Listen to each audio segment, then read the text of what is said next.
So here we go with part three of Let's Talk About Sects, Jewish sectarianism, Jewish division, a most appropriate topic for the days before Tisha B'Av. For those keeping track of the calendar, today is the seventh day of Av.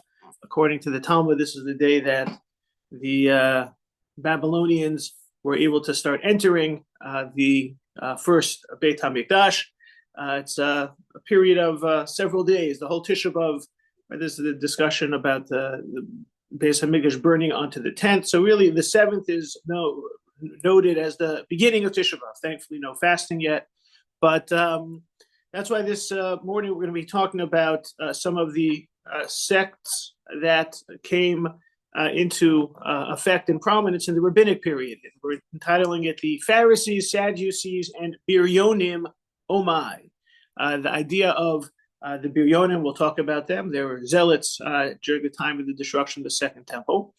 As we have seen in our sessions on the brother versus brother, as well as the two kingdoms, often there's a social component to sectarianism. There's also a religious component to sectarianism, and both are significant players and are both have significant impact. And in particular, as we start talking about the Perushim and Sedukim, as they're called in Hebrew, Pharisees, Sadducees, Biryonim, the Zealots, as an example of another sectarian group that were on the periphery of the Jewish people. We also have to start thinking of a community that's going to evolve into having more defined boundaries, right? The destruction of the Beis HaMikdash, certainly the end of the Second Temple, which sets off, the diaspora period that which we're much more familiar in. The shift turns from a temple-centric Judaism to a rabbinic-centered Judaism, and therefore more rabbinic guidelines become the norm. Also, as the expression goes, history is written by the victors. Who's inside, who's outside, depending on where you are writing and which community you are part of. So for example, we talk about the Essenes, often associated with Qumran and the Dead Sea Scrolls, right? We see those as a sect on the outskirts, on the periphery, outside the norm. They saw us outside the norm, but ultimately, their version of communal norms was rejected, and ultimately delegated to scrolls that people don't have, that we're digging up in caves and are on display at the Hebrew University. So it's important that we're talking about our wide lane of opinions are the ones that are going to emerge, and we'll talk about some of them and how they develop. And so we're going to go first source. We're going to look at the Rambam, and in particular, this idea where the Rambam in the Laws of Tshuva is talking about who's in and who's out. This is, the Rambam is basing this on the famous expression in Sanhedrin, Kol Yisrael yesh lahem chelek li'olam haba, that every Jew has a share in the world to come, except those who do not. And the Rambam is talking about this within the context of tshuva, that everyone has a chance to return to the community, except some people don't have an opportunity to return to the community. And so this is, the Rambam's discussion of that.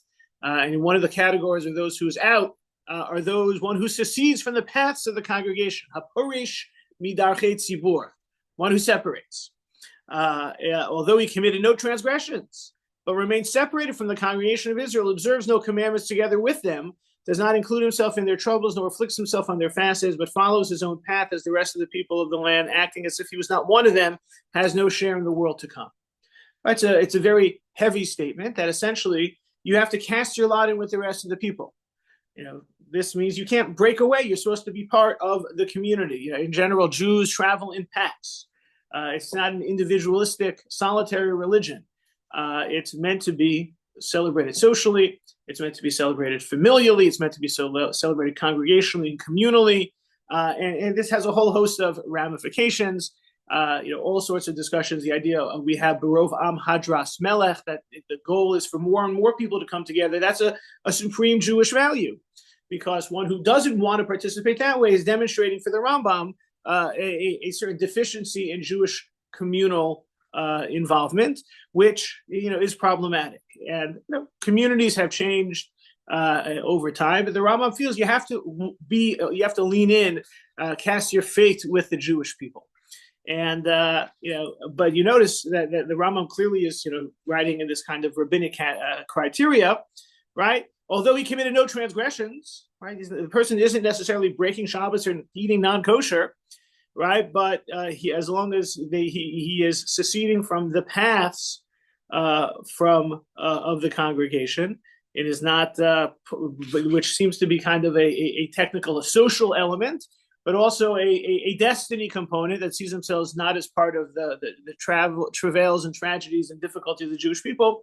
You have no share in the world to come, right? You may be very happy with your lot, but you are spiritually missing something in terms of the fate of the Jewish people.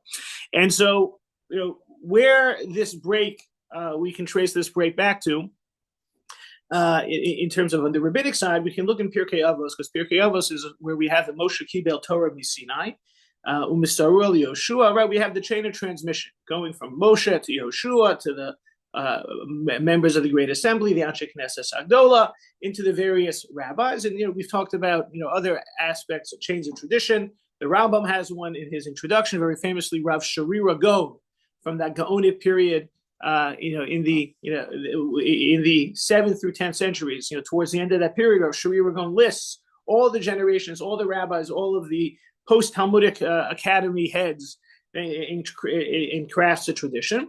But in Pirkei Avos, you see some commentary, already some rabbinic insights into the breaks, and that as well as how they were understood and analyzed by later commentaries. So Avot de Rabbi Natan is an expansion of Pirkei Avos. And there, when talking about Antigonos Ish Socho, right, that was his name. He was a man of Socho. His name was Antigonus. Now, if you're thinking that doesn't sound so Jewish, you are correct. Antigonus sounds like what kind of a name? It's like a Greek name, Antigonus, right? And we know that in the Second Temple period, there already was this Hellenistic influence, right, associated with the holiday of Hanukkah. Even though the Maccabees won, the Greek influence remained, and that tension simmers under the surface for generations, for hundreds of years, the last 200 years of the Second Temple era, as you have this Greek influence, this competition between the brothers in the Hasmonean dynasty, in the kings of the Hasmonean dynasty, brother versus brother, another the divide, as well as ultimately, in an effort to try and one side to win, one brother brings in the Romans, and then of course we know that leads to the destruction of the Second Temple and the diaspora. So Antigonus, right? Just like we had, just like Alexander became a Jewish name, Antigonus was the name of one of the sages. So Antigonus and Socha had two disciples who learned his teachings, and they taught them to their disciples, and their disciples to their own disciples. Right, the chain of tradition that were very famous in Pirkei Avos. So the latter began to check the teachings closely and said, "How could our ancestors say this thing? Is it possible a laborer should work all day and not take payment in the evening? If our ancestors had known that there's another world and there will be a resurrection of the dead, they would have not spoken in this manner." So they arose and withdrew from the Torah and split it into two sects, the Sadducees and the Boethusians. Sadducees after Tzadok, Boethusians after Bisos. And they used silver and gold vessels all their lives, not because they were ostentatious, but the Sadducees said, "It's tradition amongst the Pharisees to afflict themselves in this world, yet in the world to come they will have nothing." So there seems to be a kind of a philosophical challenge to traditional Judaism. Almost, sounds a little bit Epicurean. Eat, drink, and be merry, for tomorrow you will die. You seem to see this kind of a split. Again, it's coming from the sage Antigonus Ish Socho. Was it because Antigonus had a bit of a Greek influence? Unclear. But you begin to have the splitting into camps, and the challenges come from questioning why, the rationale. Is this really so? Why was it like this? Right? In general, much of the Jewish tradition had, until this point, was being discussed. That's what we call it, the oral tradition. You have what's written in the Torah, and then you have a whole host of other traditions that are part of the oral tradition. The way I once heard it explained, which sticks with me, the name of Rabbi Samson Raphael Hirsch, the Torah is the notes. Right? Often when people are presenting, right, I'm not reading off a script every word now. I have my notes, and the rest is being articulated orally. So the Torah also has notes, and so those notes, for example, contain words like "eye for an eye." Eye for an eye is to get your attention for a whole discussion as to the fact there's financial compensation when you damage someone that way. And that leaves itself open to some question. Well, why does it say eye for an eye if it doesn't mean eye for an eye? And here you see some of those challenges to some extent on steroids, leading to a split, leading to a division, leading to sectarianism. The Rambam, when commenting on this type of a split, also in Avos 1.3, Avos 1.3 is actually the Mishnah that introduces us to Atignos Ish Socho. And each one said to his party that he believes in the Torah, but disagrees with the transmission of its oral explanation. And this was to exempt themselves from the accepted commandments and ordinances and decrees, since they could not push off everything, the written Torah and the received explanation. And also this way, the way of interpretation was broadened for them, since once the explanation was given to their choice, he was able to be lenient in what he wanted, to be strict to what he wanted. If you're going to give the explanations, you can pick and choose. This is since he did not believe in the fundamentals at all, yet he saw things that would still be accepted by some people. But you can't throw away everything, right? You can't form your new religion, although we'll see maybe a little bit about that next week when we talk about other religions in Christianity. And these evil groups came out from then. This was the first split, but there were others, and they were called Karaites in these lands. The Rambam's going fast forward to his times. I mean to say Egypt. The Karaites were very popular in Egypt, and their names among the sages back then were Sadducees and Biryonim, and they are the ones that began to question the transmission, to explain all the verse according to what appears to them without listening to the sage at all, which is the opposite of what he may be blessed. HaKadosh Baruch Hu stated, you shall act in accordance with the instructions given you and the ruling handed to you. You must not deviate from the verdict that they announce you either to the right or to the left. Right? So you have those who started to deviate from what the Torah says you can't deviate. Right? But they became the rabbis who said, don't deviate. It becomes a little bit circular. Right? It said you have to listen to whatever the rabbis tell you. So if the rabbis tell you to deviate, and even so much so, they're very famous when it says "Lo sasur yaminu smol," you can't turn right to the left. So there's two interpretations. One very famous interpretation is if the rabbis say left is right and right is left, you still have to listen to them. Right? There's a lot of what we practice in Judaism is built upon rabbinic transmission. But once you elevate the rabbis to the keepers of the tradition, the guardians of the faith, then that allows for corruption of the tradition. And that is what the Rambam says happened with the Tzadok and Baisos. That happens ultimately with the Karaites. The Karaites famously were the ones who followed only explicitly what was written in the text, the Korah, the Mikra, the text of the Torah. And that was, they can make a good case based on what it says there. How would they, did they literally, eye for an eye, as the example we gave before, would they literally do that? You don't have a record of that, but in many other ways, they created a Judaism that they said was more authentic because it's based on the text. And it emerged out of really kind of a trap door in the transmission of tradition. The transmission of tradition is built upon student to teacher, generation to generation. But that also leaves itself open to teachers being able to corrupt and move in a different direction. So what were some of these examples? And so one of the classic examples is from Menachos. Gemara Menachos quotes this in the name of the Bythusians, the Baisosim. We've also heard this from the tradition of the Sadducees, because in general, when we think of in the realm of Pharisee and Sadducee, Perushim and Tzaddukim, we think of the Perushim are the good guys and the Tzaddukim are the bad guys. The Perushim is rabbinic Judaism, the Sadducees, the Tzaddukim were against the oral tradition. And I think that's a generalization. It's more complicated once we start unpacking the historical record and the views, as we'll see in a minute. But in general, the example of Menachos in source 4 is a very famous one. So the Bythusians would say that the festival of Shavuos always occurs after Shabbos on a Sunday. And the reasoning was that the verse states with regard to the Omer offering, and some of you are already thinking about this, what does it say? It says after Shabbos, start counting 50 days. Well, what's the day after Shabbos? Sunday. If you start counting day 1 on a Sunday, right? When will day you'll get to the 50th day also. So it says, and you shall count from the morrow after the day of rest, you count 7 weeks. So disregarding the oral tradition, the Bythusians interpret the phrase mimacharas hashabbos literally as referring to Shabbos, not the festival day. When do we start counting the Omer? Second day of Pesach. We understand mimacharas hashabbos, the day after the Shabbos type day. Right? All of our festivals, in a sense, are like Shabbos, so we start counting the day after Pesach, which is the second day of Pesach, and Shavuos is then the 50th day after that. So they understood it literally as Shabbos. At the time, Rabbi Yochanan ben Zakkai joined the discussion with the Bythusians. Rabbi Yochanan ben Zakkai lives at the end of the Second Temple era. We'll come back to him soon. Fools, from where have you derived this? Right? He's like, why do you say that? I mean, it says mimacharas hashabbos, but like, why would you say that? So no one had a good answer except one elderly man who seemed to be prattling and said, Moshe, our teacher, was a lover of the Jewish people, and he knew that Shavuos is only 1 day.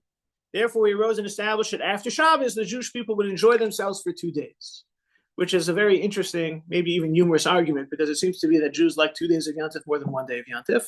Not so sure. People think second day of Yontif is a punishment for living in the diaspora. On another level, it seems like this elder was introducing the idea of a 2-day weekend.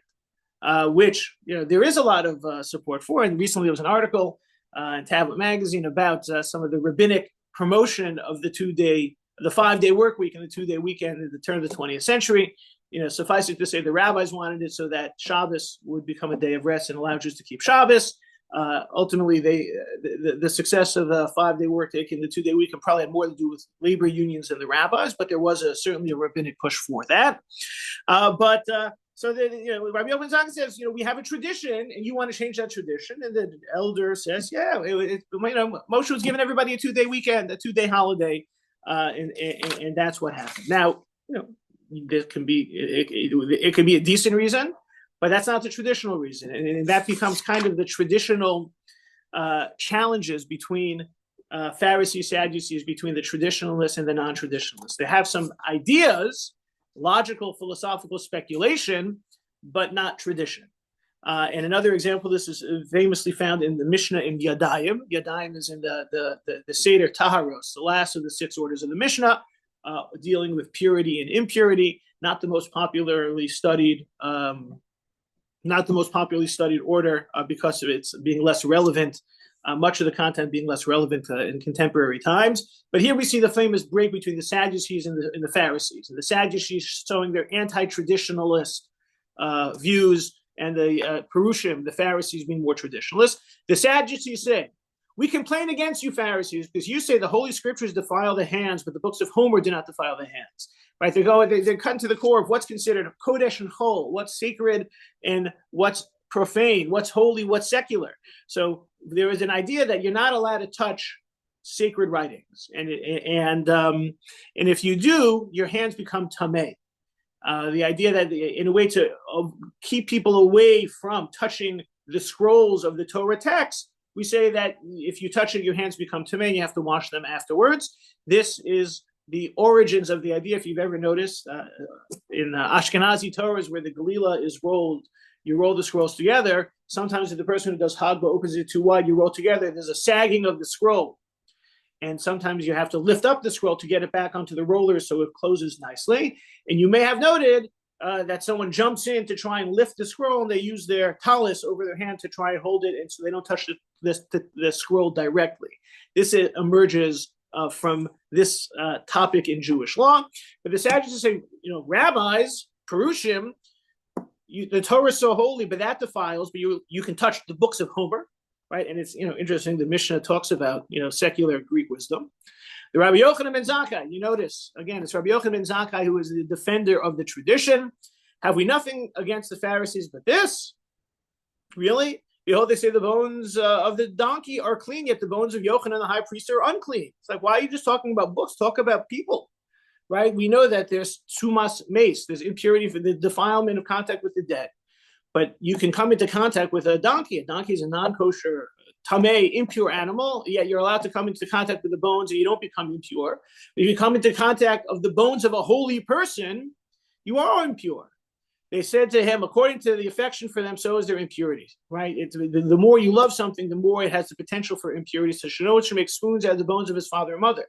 If out of a holy person, if out of a Jew, the bones are not impure, if you love that person, you may decide to take their bones and make your silverware out of it, right? You want to keep a remnant, you want to keep an eternal memorial.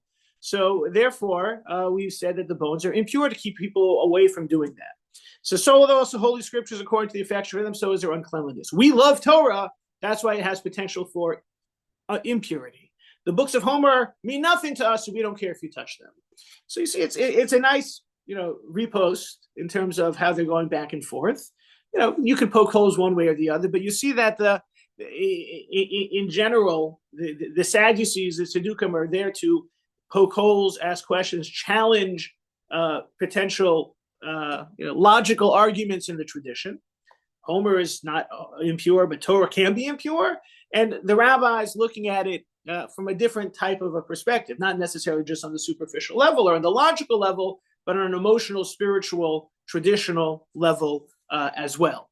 And so this mission is held up as a classic example of the Sadducee-Perushi debate because of the fact that the Sadducees are using logic, and they make a little bit of sense. And the rabbinic response also has some logic, but is also infused with a certain spiritual, emotional, and religious content. And as we'll see again in one of the other sources, Rabbi Yochanan ben Zakkai is a key player in a lot of this because, as we know, he becomes the sage relating to Tisha B'Av, who is the one who goes out to Vespasian and says, "Tein li yavne v'chachameha." He hopes that the Romans, even if they're going to destroy the temples in Jerusalem, will allow for the rabbinic tradition to continue. So, in many ways, he is a major force for the rabbinic tradition, the rabbinic influence. So he plays a kind of an outsized role in defending the rabbinic tradition. Another example. And this is one that we might be familiar with from the Yom Kippur story. Yom Kippur, of course, was a big day for the Kohen Gadol, for the high priest. And as you move towards the end of the Second Temple period, we mentioned the victory of the Hashmonaim. The Maccabees, a Kohen family, a priestly family that also becomes the political rulers. And as the Sadducee, the Tzedukah, the Hellenizing forces become influential, you start having Kohanim Gedolim. You have the high priests who are also part of this what we now call the rabbinic tradition. Back then, these were legitimate, arguments that were taking place. You didn't know who would win, but looking back at it, the Sadducees, as we are seeing, are the non-traditionalist, anti-Masorah forces, but they were in charge, and you would have a Kohen Gadol who had that type of a role. And we know from the order of the Yom Kippur service, the role the Kohen Gadol had, he would go into the Holy of Holies, the Kodesh HaKadashim.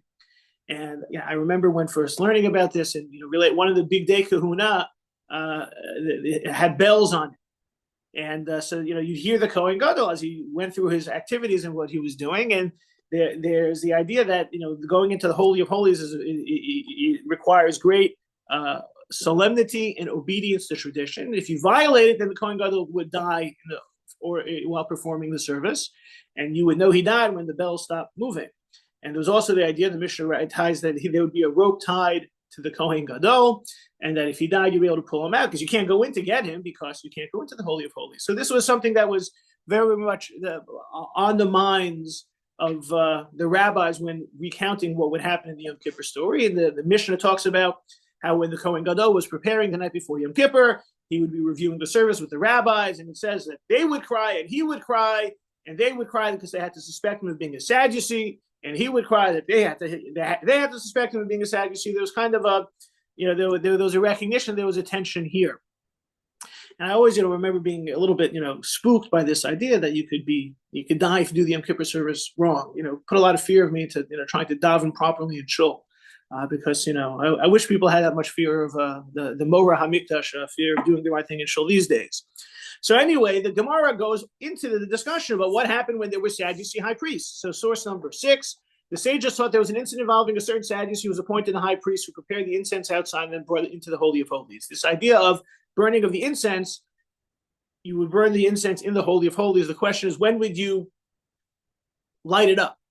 Right? When would you drop the incense into the fire and make the smoke happen? Would you do it outside and bring it in, or would you do it inside? So this Sadducee did it outside and brought it in. That was against the rabbinic tradition, as you burn the incense inside. So here you had a Sadducee high priest who did it their way. And upon his emergence, he was overjoyed that he had succeeded. See, we finally were victorious in that false rabbinic narrative of how it's supposed to happen. So the father of that Sadducee met him and said to him, "My son, although we are Sadducees and you perform the service in accordance with your opinion, we fear the Pharisees and do not actually implement that procedure in practice." So it's a statement that has a lot of meaning. On the Sadducee elders saying, "Look, you did it, but you shouldn't have done it because we may believe this, but we don't practice differently." And it sheds light onto this whole Sadducee-Pharisee divide. That was it philosophical and theological, or was it meant to be practical? And it seems that this Kohen's father was saying, "Look, we have our disagreements, but the temple, we're not supposed to actually change the temple service, right? There's still a kind of a overarching respect we have for the totality of the tradition that we disagree in theory, but not in practice." Or was that only because of the fear of the Pharisees? You notice that the Sadducee feels that the rabbis are going to be able to take revenge. And so the son said to his father, "All my days I've been troubled over the verse, for I will appear in the cloud above the ark cover." It says that Hashem's presence will appear above the ark cover. And therefore this was interpreted by the Sadducees to mean that God will appear above the ark cover. He will enter the Holy of Holies only after the incense is there. Right? This was based on the interpretation of a verse. If God is there, then you have to bring the fire in. I said, when the opportunity become available, I'll fulfill the point of the Sadducees. Will I not, will I do it? Now the opportunity has become available to me. Will I not do it? So, there seems to be kind of a father-son disagreement as to is the purpose of this Sadducee tradition to try and overcome, or is it like a protest movement? The rabbis have their way, and we have our way, and sadly, we have to follow the rabbi's way. So, the father is saying, we're not meant to implement, and the son is saying, why not? We should be implementing and make these changes. Kind of, the passion of the youth, the revolutionary zeal. There's a whole lot of emotion there. And how do the rabbis understand what comes next? Not even a few days passed until he died and was laid into a garbage dump, and worms are coming out of his nose in punishment for his actions. So, see, you can't do it because God punishes those who deviate. Some say that he was struck as soon as he emerged from the Holy of Holies. That this didn't, this conversation with the father was more commentary, and that on his way out of the Holy of Holies after performing the service improperly, boom, he was kicked.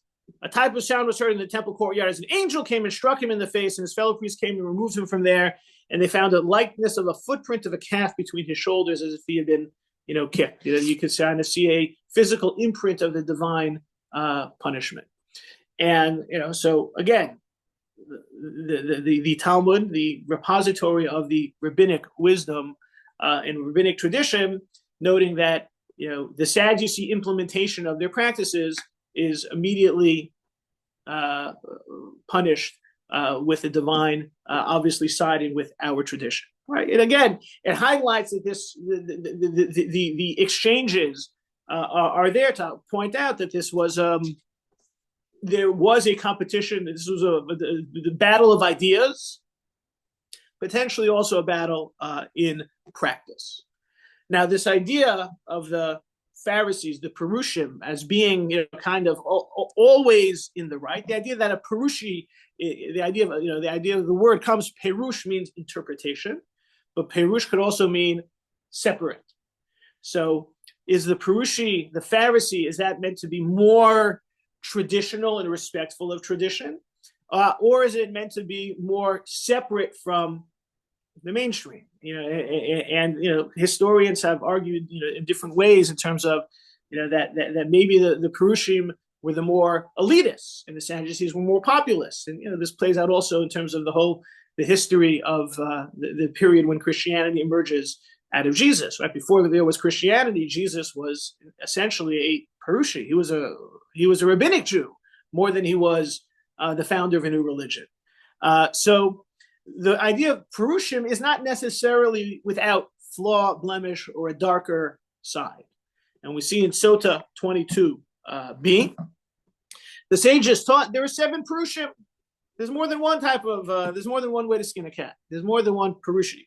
The Perush of Shechem, the self-flagellating Perush, the bloodletting Perush, the pestle-like Perush, the Perush who says, tell me what to do and I'll perform it. And they're the Perush who do things out of love, the Perush who do out of fear. Right? So what are some of the examples of this? The Perush of Shechem. What does it mean to be a Shechem, a Shechmi Perush? He performs actions comparable to the action of people of Shechem who agree to circumcise themselves for personal gain. So too, he behaves righteously only in order to be honored. So sometimes, kind of a holier than thou can emerge from being a Perushi Jew, a Pharisee. The self-flagellating Perush is one who injures his feet and he walks slowly, dragging his feet on the ground in an attempt to appear humble. He injures his feet in the process. Someone who kind of is doing things maybe for attention or maybe to appear more righteous than he is. The bloodletting Perush, this is Rav Nachman Yitzchak said, this is the one who believes by banging his head against the walls because he walks with his eyes shut, ostensibly out of modesty. Right, this idea of misplaced piety, the idea we call it as yuhara, being overly fearful. The pestle-like Perush, Rav Ashel, one who walks bent over like the pestle of a mortar, walks around hunched. Right? Is it humility or is it kind of a misplaced piety, or the expression, the idea that the word anav means to be humble, but the word zanav means to be the tail. So the idea is you should be an anav, not a zanav. You can be modest, but you don't have to be so self-deprecating that you're bent over. Maybe that's the idea of the pestle-like Perush. With regard to the Perush who says, tell me my obligation, I'll perform it. Isn't this virtuous? Like, wait a second. Like, what's wrong with that?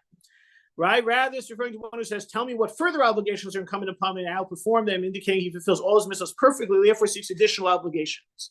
Right? Sometimes it's not, you want more to do because you're doing everything perfectly already. Right? This, to me, brings to mind the whole discussion that we have about the Chacham, the wise child at the Seder. That they talk about, that's not necessarily the perfect example because he wants more laws and more laws and more rules and obligations, but doesn't necessarily have an appreciation for the emotional, the spiritual content within the practice of Judaism. So maybe this is someone who's more rigid in doing without necessarily some of the more emotional aspects or maybe even interpersonal aspects of Judaism. Rav Nachman Yitzchak said, that which is hidden, that which is revealed, but in heaven everything is known. And the great court in heaven will exact payment from those who wear the cloak of righteous but are in fact unworthy. King Yana said to his wife before he died, do not be afraid of the Pharisees, and neither should you fear from those who are not Pharisees.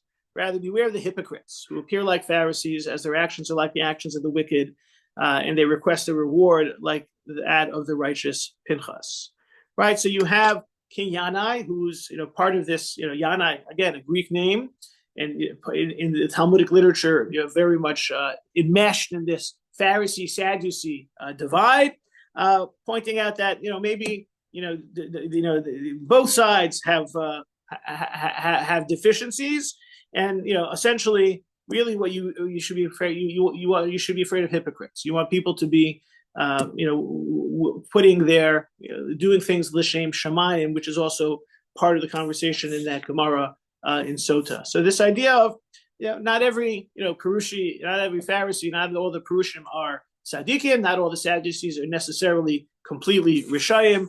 There's an effort to try and create a holistic Judaism that is true to tradition and able to be applied in practice, and ultimately, that expression of it's the hypocrites who are the worst of all is, and again, we say this is the history is written by the victors. The rabbis put this into the Talmud, this lesson highlighting that it's not all rosy in the realm of the Perushim, who we think are always the heroes. So that's the Sadducee Pharisee, which I think is a kind of sectarianism along religious or traditional lines.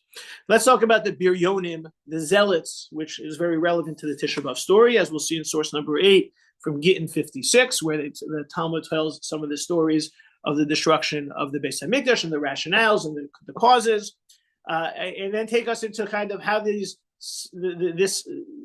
different sects are meant to be assimilated into the totality of the Jewish community, with some later commentary more contemporary times. So the Gemaras and Gittin tell a lot about the destruction, some of the legends, some of the moral lessons. It's the famous story of Kamsa and Bar Kamsa is mentioned there, and also the role of the Biryonim. You see source number 8. Havabuhu Hanhu Biryone. There were these Biryonim. They were called Biryonim. There was the zealots. They were the aggressors. So, and they wanted to start up with Rome, right? The sages said, let's go out and make peace with the Romans, but the zealots did not allow them to do this. The zealots said to the sages, let us go out and engage in battle against the Romans, but the sages said to them, you'll not be successful.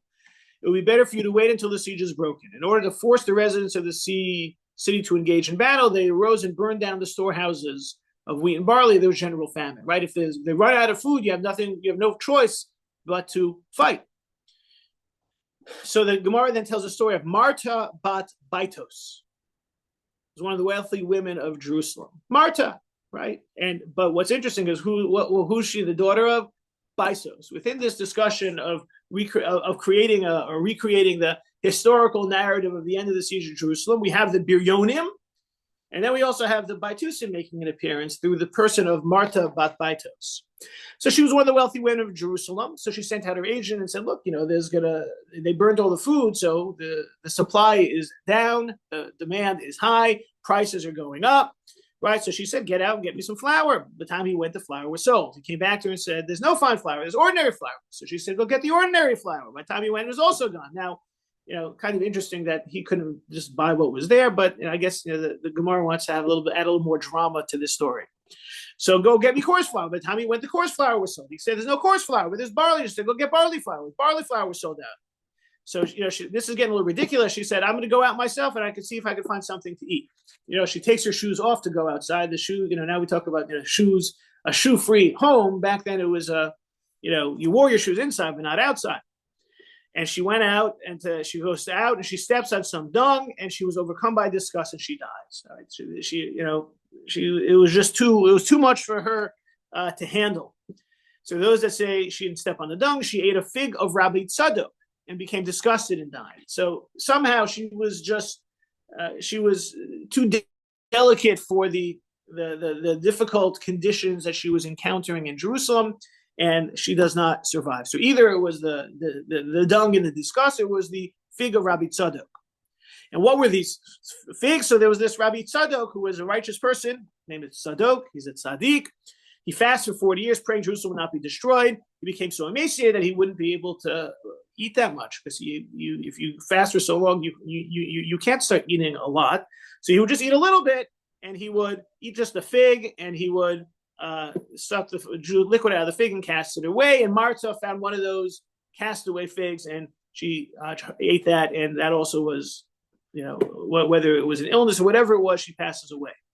So that's the tragic story of Martha, which is the after effect of the Biryonim, the zealots who were trying to force a battle with Rome against what the rabbis wanted. And you had the story Marta bat Baitos. Baitos, another sectarian influence in Judaism, who ultimately succumbs to this zealotry. And she may have been fallen victim to Sadok. Now, Rabbi Tzadok was a righteous person here, but remember, Sadok and Baitos were the two students that we originally saw of Antignos Sopho. Sadok and Baitos are sometimes interchangeable as the Sadducees. So you have kind of this sectarianism Sunday.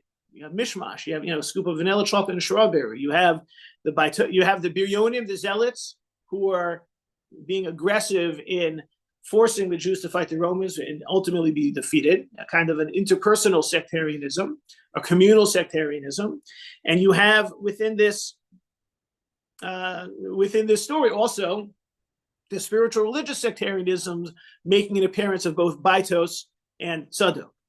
And they're kind of all going down with the ship.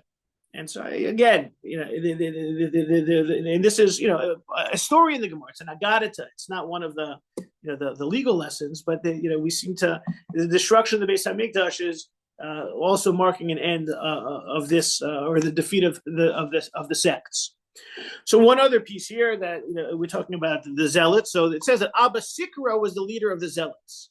They talk about the Sikari. right? The Sikari were were really the most violent of the zealots. And he was the son of the sister of Yochanan ben Zakkai, right? Yochanan ben Zakkai, again, the great defender of the traditional Judaism that we saw previously in the responses in the Mishnah in Yadayim, and as well as in the Gemara in Menachos, responding to the Sadducees. So here you have the communal sectarianism being related to the defender of the faith of the rabbinic Judaism. It's kind of, we're all in this together on some level. He was the son of whom? I'm sorry. He was the son of Rabbi Yochanan ben Zakkai's sister. He was Rabbi Yochanan ben Zakkai's nephew. And Rabbi Yochanan ben Zakkai sent the message and says, come to me in secret, right? How can we do all this? We got to do something here. So Rabbi Sikri says, what can I do? Right? I have lost control. The leader of the Zealots has lost control, right? The inmates are now in charge of the asylum. So Rabbi Yochanan ben Zakkai said, get me out of the city and let me try and negotiate. And he says, well, how do you do that? You're going to pretend to be sick. So he says, pretend to be sick and have everyone come ask about you. And it's going to be basically the word will get out. Rabbi Yochanan ben Zakkai is failing. And then we'll find a way people will think that you've died by putting something that smells and is decomposing right outside your house, and they'll think it's you. And then they're going to want to bring you to burial, right? It has to be your students who carry it, because dead bodies are, way different than live people, right? A living person is lighter than a dead person, right? What expression are you thinking of? Dead weight, right? So that's something that's in here. And they did this, and Rabbi Eliezer and Rabbi Yeshua entered, and they wanted to take him out, and they wanted to, the Zealots, seeing a body going out, they think, what might be happening? Maybe you're smuggling someone alive. So Abba Sikra, who is the head of the Zealots, of the Biryonim, who's the communal sectarian causers, say, wait a second, you're going to pierce it. The Romans will say that they pierce even their teacher. So the guards then want to at least push to see whether he was still alive, in which case he would cry out on account of the pushing. He says, no, they'll say you push even the teacher. So the guards backed away. So here you have the leader of those who are leading the aggressive sectarianism within the Jewish community, doing a certain type of tshuva to facilitate Rabbi Yochanan ben Zakkai escaping the city. And the rest of the story is Rabbi Yochanan ben Zakkai meets Vespasian, who's the leader of the sieging Roman army, and makes a very good impression upon him. The Gemara says he predicts that Vespasian is going to be the emperor, which in fact happens, and Rabbi Yochanan ben Zakkai makes requests, and the most relevant for our purposes are Tein li Yavne v'chachameha, let me have Yavne and its sages, and therefore rabbinic Judaism, everything subsequently that's part of our traditional Masorah, is emerging out of this story that has lots of sects in it.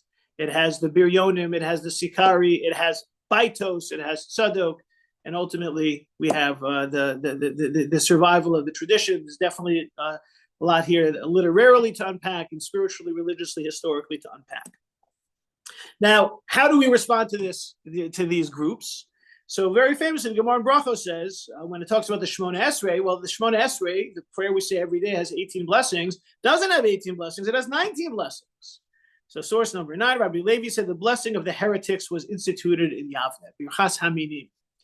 It was instituted in Yavne. Yavne was where Rabbi Yochanan ben Zakkai had the Jewish tradition saved. Rabbinic Judaism, destroy the temple, maintain the rabbis. And in that place where Rabbinic Judaism is emerging, they're going to have a blessing against the heretics.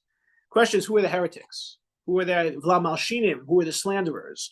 So Rabbi Abraham Cohn, who has a note to the Cincino translation, says, to slanderers, it was directed against antinomians, those who rejected or neglected the law, and also against sectarians within the synagogue. Right, now the statement, which originated with Justin Martyr, that the paragraph is an imprecation against Christians, has no foundation whatsoever. Right, sometimes we think about this being against Christians because the early Christians were a danger to Judaism, and he's saying no. And I think based on everything that we've seen so far, it makes a lot of sense. In Yavne, who are they combating?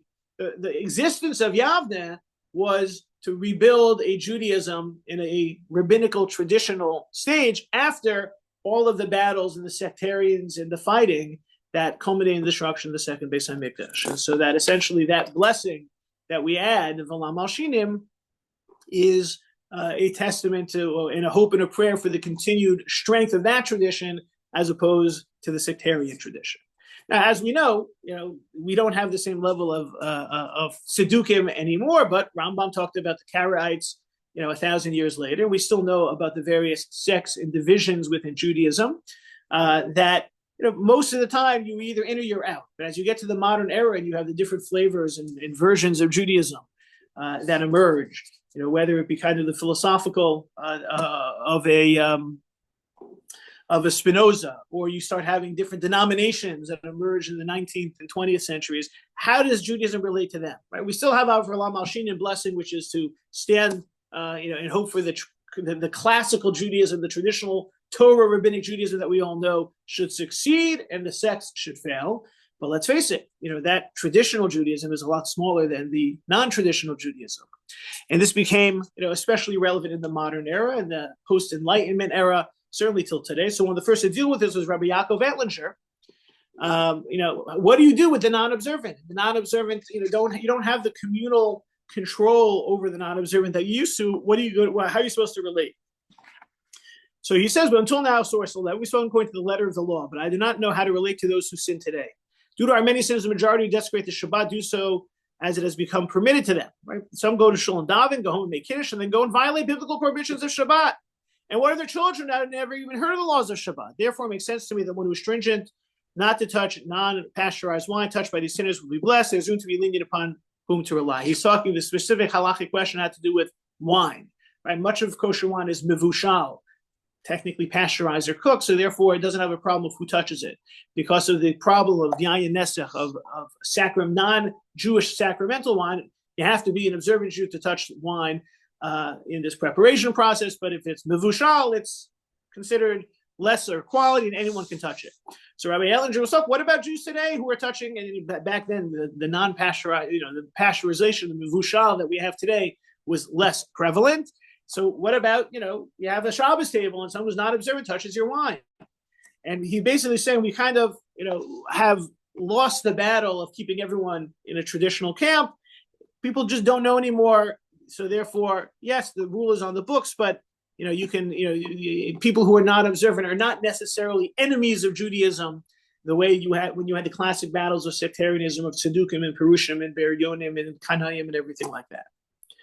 Now, while this is happening, we still have to maintain the integrity of the tradition. Rabbi Samson Raphael Hirsch is quoted, and one of my favorite quotes in his name, Rabbi, Judaism does not recognize any variance. It knows of no Mosaic, prophetic, or rabbinic.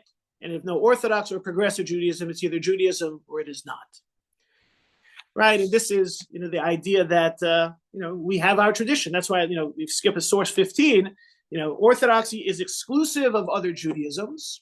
We don't recognize the validity of other denominations and inclusive of all Jews. Right? We have to, and we see in this modern era, starting with Rabbi Yaakov Ettlinger and Hirsch, and continuing through Sachs into today, we have one Judaism, even if we have Jews practicing Judaism differently.